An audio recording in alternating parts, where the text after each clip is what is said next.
Hello बच्चों, नमस्कार। मैं अनुज कुमार शुक्ला ब्राइट रामानुजन क्लासेस में आपका सबका स्वागत करता हूं। बच्चों, आज क्लास 10th में मैं पहली बार, इससे पहले मैं पाइथागोरस थ्योरम जब बोर्ड एग्जाम चल रहे थे तो उसको प्रूव कर चुका हूं।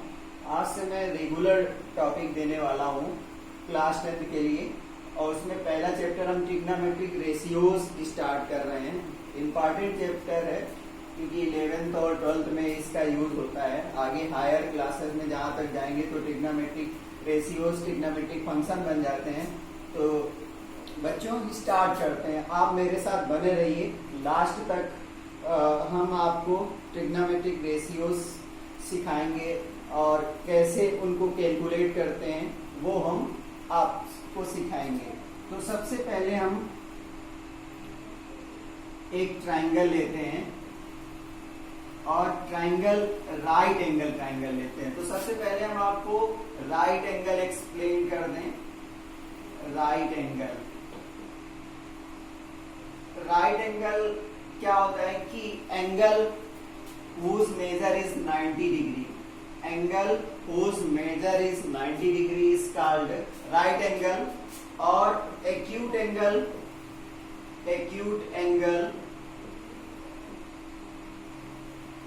whose measure greater than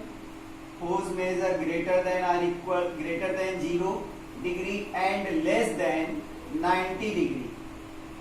ऐसे एंगल जो 0 डिग्री से ग्रेटर होते हैं और 90 डिग्री से लेस होते हैं वो एक्यूट एंगल कहलाते हैं। तो हम एक्यूट एंगल आपको क्यों बता रहे हैं? क्योंकि अगर आपने राइट एंगल ट्राइंगल लिया तो उसमें 3 एंगल्स होते हैं ट्राइंगल में। अगर आपने राइट एंगल ट्राइंगल लिया तो उसमें 3 एंगल्स होते हैं, और आपने क्लास 8th और 9th में पढ़ा था sum of all interior angles in triangle is equal to 180 degree. अगर आपने कोई भी ट्राइंगल लिया, ट्राइंगल तभी बन सकता है जब सभी इंटीरियर एंगल का सम 180 डिग्री हो। तो बच्चों आप सोचिए कि अगर एक एंगल 90 डिग्री निकल गया तो बाकी 2 एंगल, क्या दूसरा एंगल 90 हो सकता है? सोचो, क्या सेकेंड एंगल ट्राइंगल में 90 हो सकता है? नो। आपका आंसर नो आएगा। तो फिर अदर 2 एंगल्स क्या होंगे? Other 2 angles will be acute. Other जो 2 एंगल होंगे वो एक्यूट होंगे। मान लीजिए आपने ए बी सी एक राइट एंगल ट्राइंगल लिया है जिसमें एंगल बी क्या है? Angle B is 90 degree. Angle B is equal to 90 degree. तो फिर angle A and angle C क्या हो जाएंगे? एंगल ए और सी क्या हो जाएंगे? एक्यूट एंगल हो जाएंगे। एक्यूट एंगल्स हो जाएंगे। और बच्चों क्या होगा कि angle A plus angle C का सम 90 होगा, क्योंकि ये 90 है, 180 होने के लिए इन दोनों का सम 90 डिग्री होगा। तो बच्चों ये तो मैंने आपको राइट एंगल ट्राइंगल का इंट्रोडक्शन दिया। अब हमें हमारा एम क्या है? हमारा एम है ट्रिग्नोमेट्रिक रेशियोज। अब ये चैप्टर का नेम है और इसी को हम लोग स्टडी करना है, ट्रिग्नोमेट्रिक रेशियोज। और वो रेशियोज किस ट्राइंगल में स्टडी करेंगे? राइट एंगल ट्राइंगल में स्टडी करेंगे। राइट एंगल ट्राइंगल में उसके पहले आपने पाइथागोरस थ्योरम भी पढ़ी है। पाइथागोरस थ्योरम क्लास 7 से पढ़ते चले आ रहे हैं। तो उसमें आपने क्या पढ़ा था कि h square is equal to P square plus B square. अगर हिंदी मीडियम की बात करें तो कर्ण का वर्ग बराबर लंब का वर्ग प्लस आधार का वर्ग। तो एच स्क्वायर, एच का मतलब hypotenuse, P for perpendicular, hypotenuse का स्क्वायर करेंगे equal to P for perpendicular का स्क्वायर करेंगे, परपेंडिकुलर का स्क्वायर करेंगे और प्लस बेस का स्क्वायर करेंगे। तो किसी भी राइट एंगल ट्राइंगल में थ्री साइड्स का ये रिलेशन होता है। इस फार्मूले से आप h की वैल्यू निकाल सकते हो, h equal to under root P square plus B square. इस फार्मूले से आप b की वैल्यू निकाल सकते हो, under root H square minus P square. आप इस फार्मूले से p की वैल्यू निकाल सकते हो, H square minus B square. इस फार्मूले से आपको दो साइड्स दी जाएंगी, तो थर्ड साइड को आप इस फार्मूले से फाइंड कर सकते हो, थर्ड साइड फाइंड कर सकते हो। मान लो आपको एक साइड 10 सेंटीमीटर दी गई है और ये साइड 8 सेंटीमीटर दी गई है। तो अब आप इसमें बेस निकाल सकते हो, ए बी निकाल सकते हो। ए बी को अगर हम बेस लेट कर लें तो बी हमें कैलकुलेट करना है, B equal to under root H square minus P square. तो h कितना है, 10 है, तो 10 स्क्वायर माइनस 8 स्क्वायर, तो 100 माइनस 64 अंडर रूट 36, मतलब 6 बेस आ गया। तो बच्चों अभी हम ये बता रहे थे कि राइट एंगल ट्राइंगल होगा तो उसमें h हाइपोटेन्यूज, बेस और परपेंडिकुलर आप इन फार्मूलाज का यूज करके आप कैलकुलेट कर सकते हो। अब हम आपको बताएंगे, ये फार्मूले अच्छी तरीके से पढ़ लीजिए आप लोग, और ये क्योंकि ट्रिग्नोमेट्रिक रेशियोज में इनका यूज होगा, आपको ये आने ही चाहिए।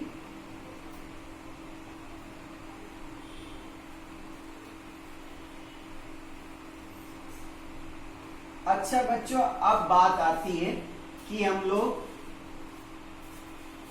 किसको बेस बोलेंगे, किसको हाइपोटेन्यूज बोलेंगे और किसको परपेंडिकुलर बोलेंगे। ये समझना इस चैप्टर में बहुत ही ज्यादा इंपॉर्टेंट है, यही इसका बेसिक है। तो साइड अपोजिट टू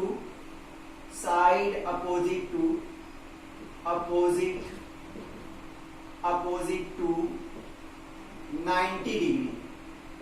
बच्चों राइट एंगल ट्राइंगल है तो राइट एंगल ट्राइंगल में 90 डिग्री से ग्रेटर एंगल नहीं बन सकता है। ग्रेटेस्ट एंगल है, आपने क्लास 9th में पढ़ा था, side opposite to greatest angle is greatest. तो ग्रेटेस्ट साइड जो इसमें होती है इसको हम लोग बोलते हैं हाइपोटेन्यूज। तो आंख बंद कर लेना है आपको, 90 डिग्री जहां पे दिखे वो आपका H हो गया। मान लो आपको ट्राइंगल ऐसा दिख रहा है और इस तरीके से लिखा हुआ है PQR, कोई ट्राइंगल है और ये सिंबल है। ये सिंबल 90 डिग्री को रिप्रेजेंट करता है। और जब आपको इसमें हाइपोटेन्यूज डिसाइड करना है तो इसके जस्ट सामने चले जाइए तो वो H हो गया। अब इसके बाद बात बचती है कि side opposite to decided angle, side opposite to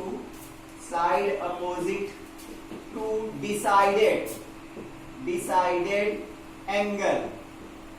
कोई एक एंगल डिसाइड कर लिया जाएगा, उसके अपोजिट जो साइड होगी वो परपेंडिकुलर होगी, perpendicular.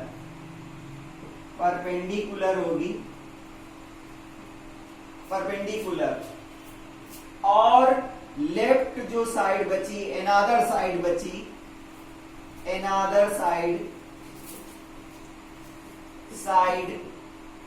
Will be base, other side जो होगी वो बेस होगी। तो बच्चों आपको राइट एंगल ट्राइंगल दिया जाएगा, आप क्या करोगी, मान लो कोई ये राइट एंगल ट्राइंगल दिया गया है तो बी, अगर हम इसको फार एंगल सी ऐसा बोला जाएगा, solve it for angle C. तो सी के लिए सबसे पहला काम क्या है, सबसे पहला काम आप H डिसाइड करोगे। H कैसे डिसाइड करोगे, 90 डिग्री के अपोजिट जाओगे। इसके बाद आपसे क्या बोला गया, फार एंगल सी देखोगे, एंगल सी ये है उसके जस्ट अपोजिट जाओगे आपको P मिल जाएगा, और इसके बाद जो साइड बची वो बेस हो जाएगा। इतनी बात आप समझ लीजिए। अगर इस ट्राइंगल में हम फार एंगल ए की बात करें, फार एंगल ए, तो आपने H डिसाइड कर लिया है। एंगल ये ए रहा, तो इसके सामने ये परपेंडिकुलर हो गया। अब बचा क्या, लेफ्ट साइड जो होगी अनदर साइड वो बेस हो जाएगी।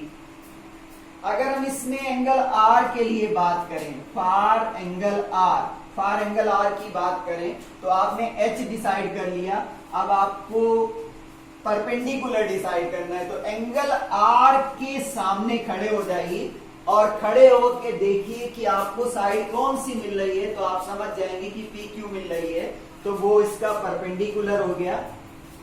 अब जो साइड बची वो इसका बेस हो गया।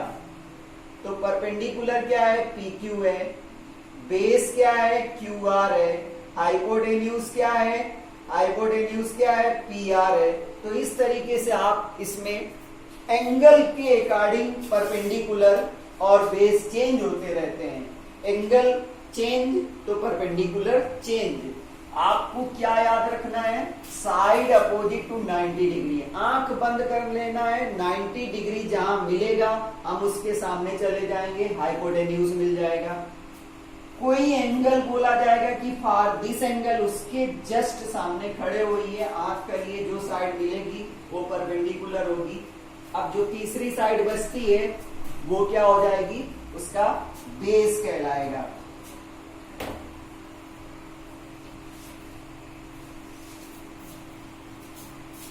अभी हम लोग की बात समाप्त नहीं हुई है बच्चों,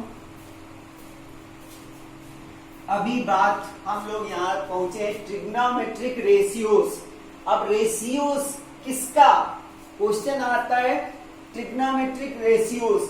अब ratios of what, ratios of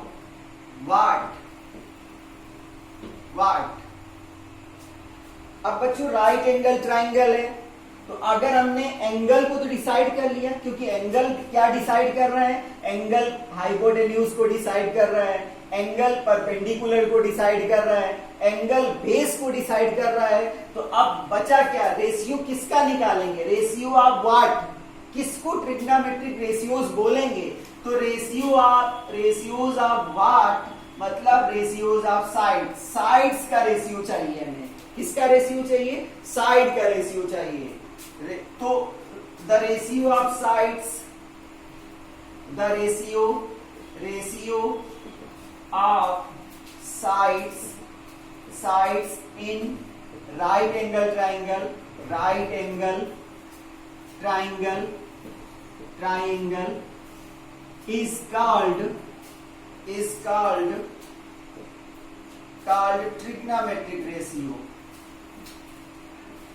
trigonometric ratio। हम राइट एंगल ट्राइंगल में साइड्स का रेशियो निकालेंगे और उसी को हम ट्रिग्नोमेट्रिक रेशियो बोलते हैं। तो there are 6 types of ratios, 6 types of ratios, T ratios, T for trigonometric ratios, 6 trigonometric ratios होते हैं। अब उनको कैसे डिसाइड करेंगे, हम लोग क्या करेंगे, उनको डिसाइड करने के लिए हम लोग कुछ ना करें, हम आपको ट्रिक, सारे टीचर सारे बुक्स एक ही ट्रिक बताते हैं। आपको लर्न करने का तरीका अलग अलग हो सकता है। PB H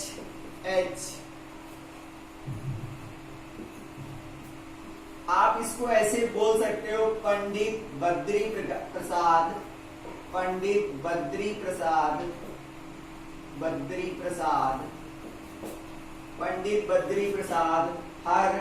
हर बोले, पंडित बद्री प्रसाद हर बोले। तो क्या है, P फॉर पंडित, तो P/H आएगा। P आप ऐसे याद कर लोगे, या P B P upon H H H H B. तो पाकिस्तान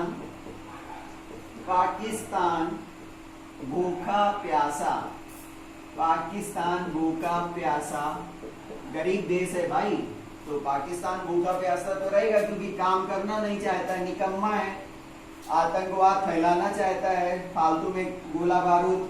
तो पाकिस्तान भूखा प्यासा। हिंदुस्तान कैसा है? हिंदुस्तान हरा भरा है। हरा भरा क्यों है? देखिए पंजाब वगैरह में खेती अच्छी होती है, गेहूं चावल होता है क्योंकि हम लोग श्रम करते हैं। तो पाकिस्तान भूखा प्यासा किस लिए है? क्योंकि वो काम नहीं करना चाहता है, निकम्मा है। और हिंदुस्तान हरा भरा क्यों है? क्योंकि हम लोग काम करने वाले हैं, इंटेलिजेंट हैं। तो ऐसे याद करने का तरीका है। और ये इसी में से 6 रेशियो, जब आप ऐसे चलोगे तो 3 ऐसे मिल जाएंगे, 3 रेशियोज ऐसे मिल जाएंगे। और जब आप ऐसे चलोगे तो आपको 3 और मिल जाएंगे। तो 6 ट्रिग्नोमेट्रिक रेशियोज होते हैं। पहला होता है परपेंडिकुलर अपान हाइपोटेन्यूज, इसको हम लोग साइन बोलते हैं, साइन। दूसरा होता है बेस अपान हाइपोटेन्यूज, इसको हम लोग कोसाइन बोलते हैं और उसका शॉर्ट फॉर्म में कॉस बोल देते हैं, कॉस लिखेंगे। हर जगह आपको कॉस मिलेगा और उसका फुल फॉर्म कोसाइन होता है। इसी तरीके से P अपान B होता है, टेंजेंट पूरा होता है, टेंजेंट, तो इसको शॉर्ट फॉर्म में टेन बोलते हैं, टेन। ठीक है। साइन किसके लिए? साइन किसी एंगल के लिए। ये रेशियो क्या है? हमने आपको PHB कैसे डिसाइड किया है? एंगल के अकॉर्डिंग डिसाइड किया है। तो हम लोग 2 साइड का रेशियो निकाल रहे हैं। Ratio of P and H is sine. और ये रेशियो किसी के लिए, किसके लिए? किसी एंगल के लिए होगा। यहाँ पर कोई एंगल लिखा जाएगा, sine 0, sine 30, sine A, sine B, sine C, कुछ एंगल लिखा जाएगा। इसी तरीके से जो कोसाइन है वो किसी एंगल के लिए। कॉस क्या है? रेशियो है, किसके लिए? किसी एंगल के लिए। टेन क्या है? रेशियो है साइड्स का, और किसी एंगल के लिए साइड्स का रेशियो है। तो 6 ये हो गए, साइन कॉस टेन। और इसका रेसिप्रोकल कर दो, इसको रेसिप्रोकेट कर दो, H अपान P कर दो। तो H अपान P साइन का रेसिप्रोकल मिल जाएगा, कोसेकेंट हो जाएगा, कोसेकेंट। इसको कॉसेक बोलते हैं, कॉसेक। और H अपान B सेकेंड होता है, इसको शॉर्ट में बोलते हैं सेक। इसी तरीके से B अपान P, इसको बोलते हैं कोटेंजेंट, कोटेंजेंट फुल फॉर्म है, और इसको कॉट बोलेंगे। तो 6 रेशियोज होते हैं। आप केवल इतना लर्न कर लीजिए, PD पंडित बद्री प्रसाद हर हर बोले, पाकिस्तान भूखा प्यासा, हिंदुस्तान हरा भरा। आप नीचे जाएंगे तो साइन कॉस और टेन मिलेगा, ऊपर जाएंगे तो कॉसेक, कॉसेक सेक और कॉट मिलेगा, रेसिप्रोकल हो जाएगा। तो 6 ट्रिग्नोमेट्रिक रेशियोज आप बच्चों लर्न कर लीजिए। और इसके बाद हम आपको बताएंगे कि कौन किसका रेसिप्रोकल होता है, कौन किसका रेसिप्रोकल होता है। साइन का मतलब बच्चों है P अपान H है। तो अगर हम इसको रेसिप्रोकेट कर दें, मतलब हम वहां पर H अपान P लिख दें, ऐसा लिख दें, H अपान P लिख दें, तो साइन H अपान P क्या होता है? आपको पता है कि H अपान P साइन का रेसिप्रोकल होता है, तो 1 अपान कासेक हो जाएगा, 1 अपान कासेक। तो साइन का रेसिप्रोकल होता है 1 अपान कॉसेक। इसी तरीके से कॉसेक का रेसिप्रोकल, एक दूसरे के रेसिप्रोकल है, कॉसेक का रेसिप्रोकल 1 अपान साइन हो जाएगा, 1 अपान साइन हो जाएगा। इसी तरीके से कॉस को आपने लिखा B अपान H, तो B अपान H है, अब आप अगर इसको नहीं समझ पा रहे हो तो सेक को लिख लीजिए। सेक का मतलब होता है एच अपान बी होता है सेक का मतलब। तो आप इधर देख रहे हो कि राइट हैंड साइड में इसका और इसका क्या हो रहा है, रेसिप्रोकल हो रहा है। इसका मतलब कास और सेक एक दूसरे के रेसिप्रोकल हैं। तो कास का मतलब है 1/sec, 1/sec, और सेक का मतलब है 1/cos, एक दूसरे के रेसिप्रोकल होते हैं। एक चीज आपको और समझ लेनी होगी कि cosec को जब हम साइन से मल्टीप्लाई कर देंगे, रेसिप्रोकल का मतलब 4 को 1/4 से मल्टीप्लाई कर देंगे तो क्या आंसर आएगा 1, क्योंकि 4 का 1/4 मल्टीप्लिकेटिव इनवर्स है या रेसिप्रोकल है, तो इसको मल्टीप्लाई करेंगे, इसका आंसर 1 आएगा। ये लर्न कर लीजिए। इसी तरीके से जब हम सेक को कास से मल्टीप्लाई कर देंगे तो उसका भी आंसर 1 आ जाएगा। इसी तरीके से tan इक्वल टू P/B होता है और काट इक्वल टू होता है B/P, एक दूसरे के रेसिप्रोकल हुए। tan इक्वल टू 1/cot या फिर काट इक्वल टू 1/tan, ये भी लिख सकते हैं। तो tan इंटू काट की वैल्यू 1 हो जाएगी, रेसिप्रोकल से मल्टीप्लाई कराने से आंसर 1 आ जाएगा। तो इस तरीके से बच्चों आज के लेक्चर में मैं इतना रखता हूं। कल के लेक्चर में फिर से मैं इनको कैलकुलेट करना सिखाऊंगा। तब तक आप ये नोट्स बनाइए अच्छी तरीके से और लर्न करके रखिए। Thank you, have a nice day.